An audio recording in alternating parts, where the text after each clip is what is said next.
I know we all want to buy into the hype tonight. It's Luka revenge tour. He gets a chance to play the Dallas Mavericks. And it's completely fair. But there's also a part of me, it's like, okay, well, this game is not in Dallas, which I think probably adds more hype to it. And then you're also not getting Anthony Davis and Lively and Gafford, and PJ Washington, I think, is questionable. And a couple other key players for them may or may not go tonight. What do you make of tonight's matchup from a hype perspective? Yeah, it's I agree with you. It would be kind of as a Laker fan, it's the injuries are probably going to make the Lakers win tonight. I don't want to jinx anything, but they're certainly favored by about 6-7 points, and that's certainly due to AD being out and Gafford and Lively. But I do think their kind of revenge game, what made that so interesting is that you have Luka revenged on Dallas, but AD as well with the Lakers, and both teams kind of exploiting the other team's weaknesses in terms of the Lakers don't necessarily have the size that you would look at a team that can make a deep run, even though they played Jokic, exceptionally on Saturday night. And then the Lakers finally have a young superstar guard, which has seemed to, for years, kind of escape the Lakers. And I talked about my video last night. I mean, Edwards, Shea, Jamal Murray in those playoff series against Denver, there was no guard that could realistically match what he was doing. We talked about, Slee, I listen to your post-game show every day. Where was D'Lo?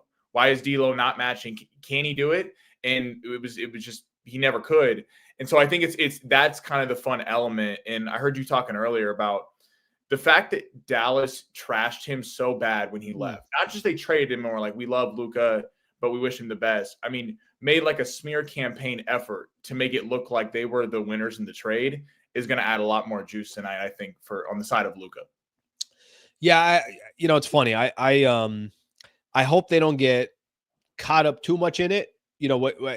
I'm sure Luka is going to be feeling a certain way coming into the game. So like you just said, they got a 6-7 point, in Vegas, they're going to be favorites by 6 or 7 points, whatever that total is. I think for me, it's hopefully they can just kind of remind themselves they're playing really good basketball. They got actually a legitimate chance to have home court advantage in the first round. I was doing this yesterday. Chris McGee was on Spectrum Sportsnet. We were talking about this yesterday, and I didn't really realize this. They haven't had home court advantage to start the playoffs. Yeah. It might be since 2012. That's how long. And that's we're talking Shaq, or I'm sorry, we're talking Kobe and Pau days. That's how long it's been that the Lakers, it might have actually been against Dallas where they got swept against the Dallas Mavericks. But I only bring that up because there's a little bit of like, keep your eye on the prize, because they've created this really, really good structure of basketball over the last 30 days or so. And I think they'll be okay. Like I'm not too concerned that, Luka's taking it so personal that he's jacking up all these bad shots in this. I got a feeling they'll be fine, but I could see how that can get in the way. And I think an underrated part of this week for the Lakers in this game is one of the worst losses in the season, in my opinion, was when the Lakers lost to this Dallas team without Luka and Kyrie. That's right. And it was an ugly game. I believe the final score was like 99-91. PJ Washington had a big game. Dinwiddie had a big game. The Lakers just looked really flat. There was really no reason they should have lost that game. They only play tonight and then one more time.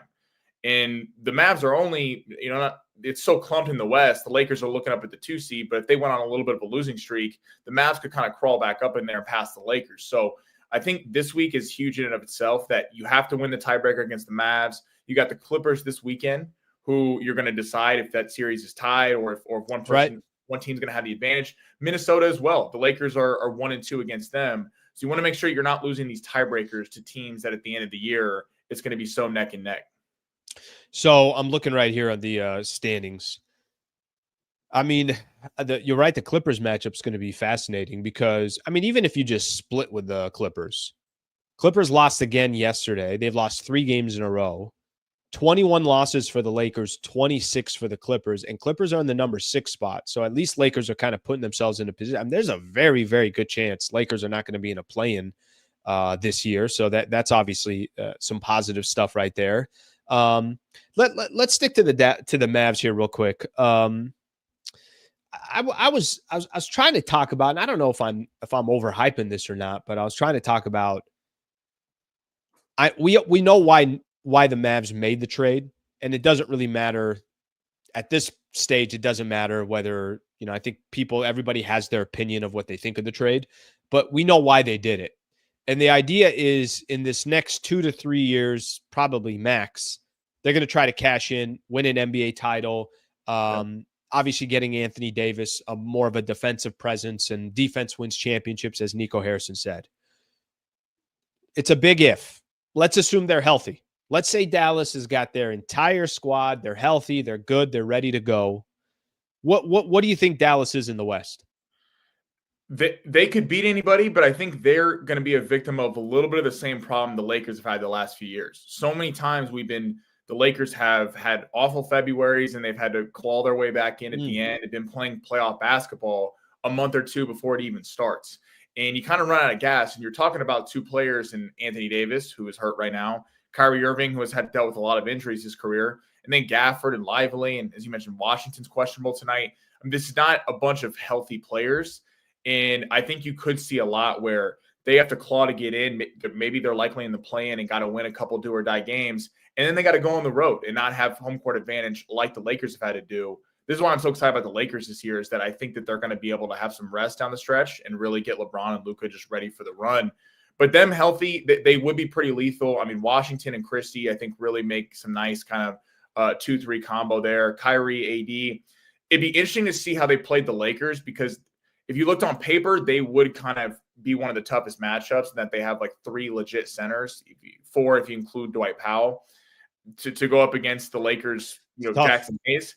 But at the same time, the way they played Jokic, I referenced this in my video yesterday. This great X account, Cranges McBasketball, said LA sent help on 80% of Jokic's post-ups last time, and they shifted how they did it. They used to do high doubles with like a bump, and now they're doing baseline doubles. So they were kind of taking away Jokic on the baseline and making them pass out instead of letting him get easy layups. I wonder if that's how they would kind of attack the Mavs if they played them in the playoffs. Yeah, and here's the major difference is Jokic is one of the best passers in the history of the game. And a lot of those times that he was hitting guys, you remember this, he's always finding Aaron Gordon kind of cutting baseline and getting those easy putbacks. But they had Jokic remarkably confused in the game on Saturday night. And if it's AD in that position that's got to make those decisions, well, Anthony Davis is clearly not Nikola Jokic, and especially is not Nikola Jokic from a passing perspective. So that'll be interesting to watch and to follow. What'd you make? Talk to me a little bit about Saturday. What overreaction on Saturday, or fair to get overly excited? I think it's fair to get excited about this one, because even the other wins, Boston, New York, Indiana, some of the big wins the Lakers have had success against the East even the last few years. And the team that tortured the Lakers, 13 of 14 wins. And I think the way they won too, not just, hey, they eked out a 1-point win and they gave up. It was 130 to 129 and no defense was played. I don't think that's sustainable. Holding the Nuggets to 100 points, that's – listen, Jokic is going to have more than 12 points likely if they see him in the playoffs. But what they were able to do against an elite big, and I think they kind of exposed the fact that the Nuggets probably aren't as deep as they were the last few seasons. Bruce Brown, KCP, they just had weapons all over. Now they kind of, because they lost those guys, had to elevate your Christian Browns, elevate Peyton Watson. I know he didn't play in that game, but you're kind of asking more probably bench players, more role players to have bigger roles. And they don't have the same kind of guys where that offense of just let Jokic pass out of it. I also heard a thing with they don't want to bench Westbrook because they think that if they do, he's going to throw a fit. That was like a report yesterday. So if the Nuggets have been the number one team standing in the Lakers' way, even over Oklahoma City, just from a mindset thing, I think the Lakers broke that on Saturday. Yeah, I think,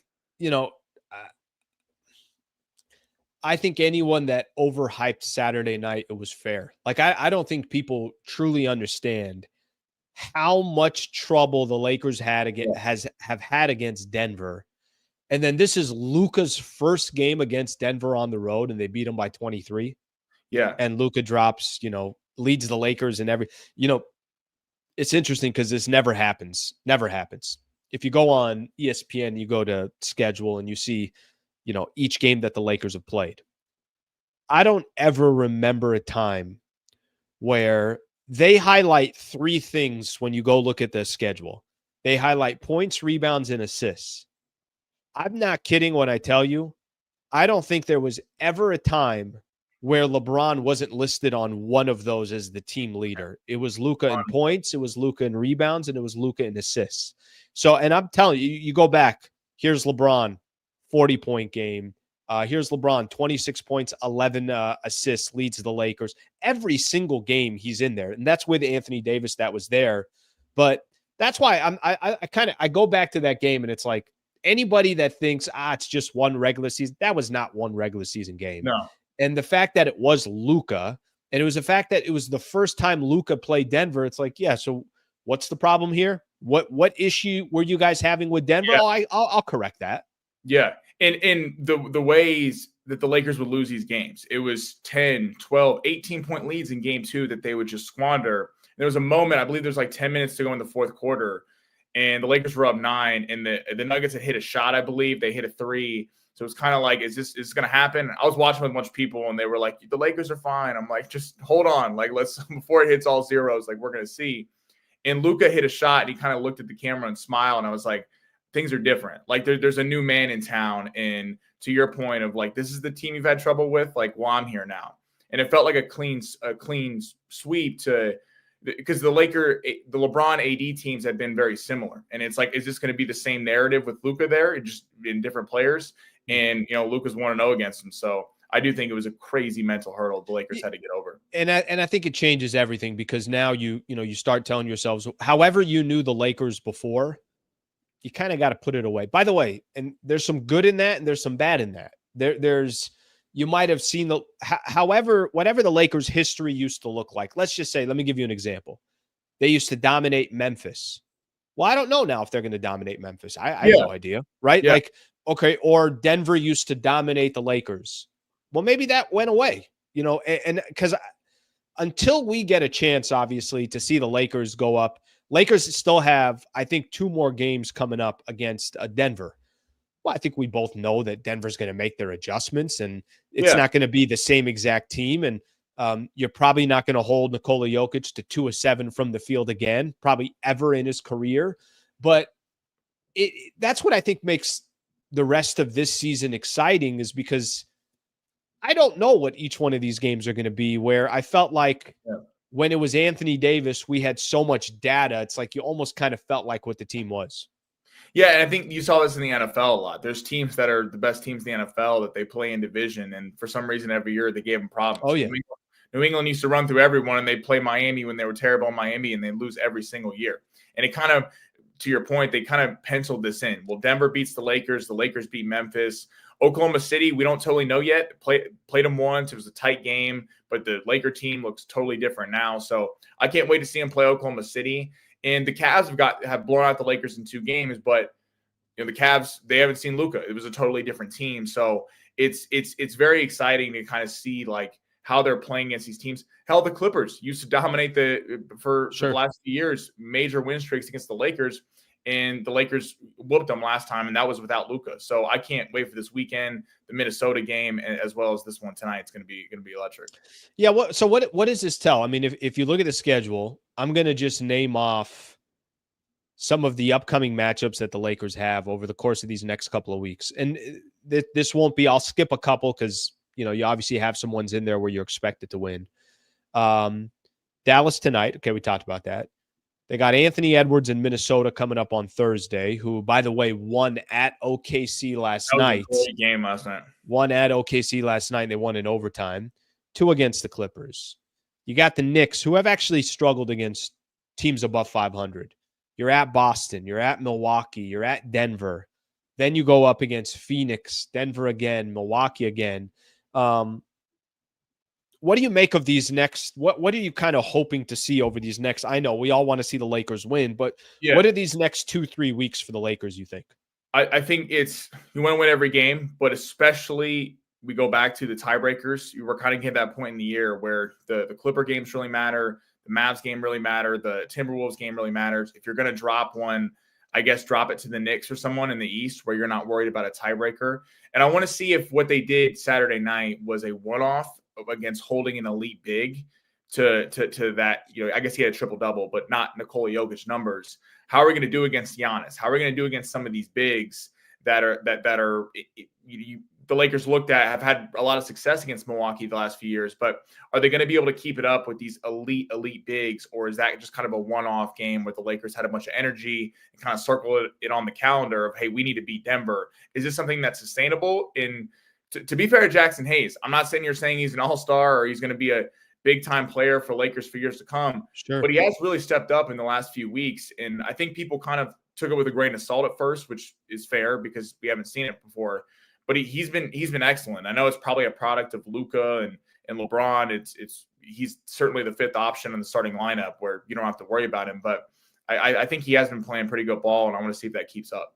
Yeah, he's got a specific role, right? He can kick back. There's no pressure on Jackson Hayes. All he's got to do is just roll to the basket, a couple slip screens, you know what I mean, and dunk the basketball. Yeah, nobody's going to ask him to do much more. All right, if you enjoyed this clip and you want more, just subscribe to the channel. Monday through Friday, 8 a.m. to 9 a.m. is the Sliwa Show. And then after every Lakers game, post-game show right here.